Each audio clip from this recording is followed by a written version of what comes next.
This is an incredibly dynamic, fluid, and terrifying situation the United States is in. A nearly 2,000-mile border separates Mexico and the U.S., but a bilateral relationship unites the countries.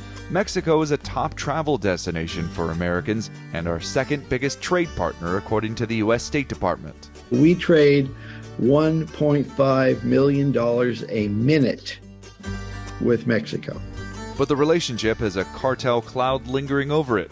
Mexico's cartel activity has been on the rise since the 2000s, but only recently have U.S. lawmakers had the groups in their crosshairs. We're going to designate these groups and others, if appropriate, foreign terrorist organizations under U.S. law. The increased spotlight came on the heels of an incident resulting in the deaths of 2 Americans in Mexico.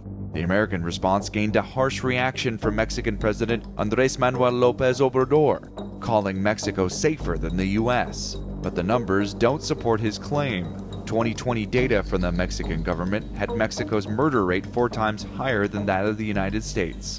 And the friction came only months after Obrador met with Canadian Prime Minister Justin Trudeau and President Biden, vowing to work together to curb drug activity and violence. But what's powering the growth of Mexican cartels?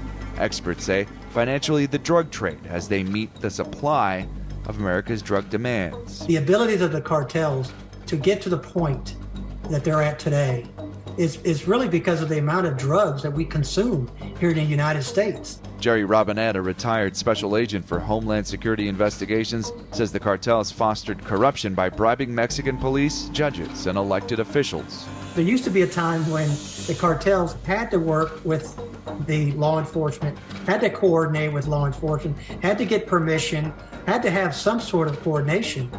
It's just the opposite. Now the governments have to coordinate with these cartels as to what they can or can't do in this region. And the growth of the organizations has made its way into the United States. A 2020 DEA map shows where different Mexican cartels have influence on American soil. We are literally under siege. This is an incredibly dynamic, fluid, and terrifying situation the United States is in. And I mean across the United States, not any particular state. Sheriff Kieran Donahue leads the Canyon County Sheriff's Department in Idaho. He says his small Idaho jurisdiction is seeing cartel chaos.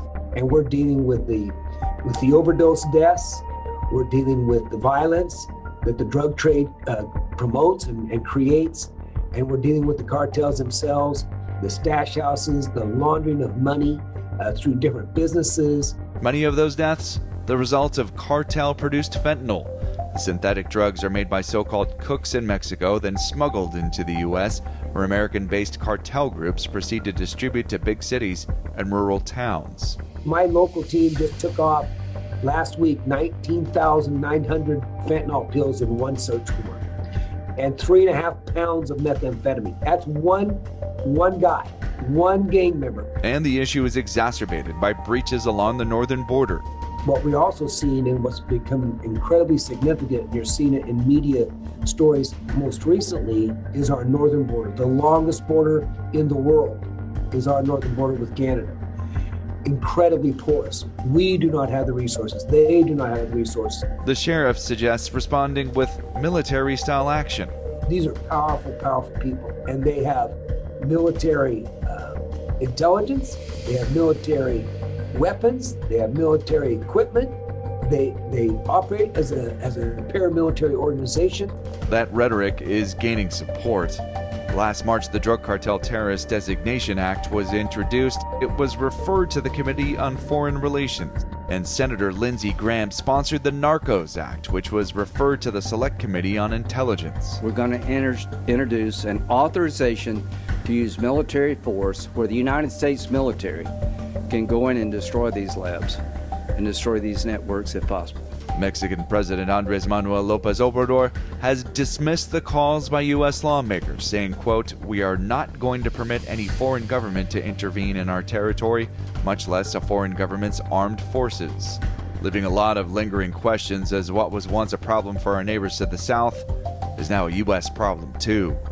John Mone, Scripps News.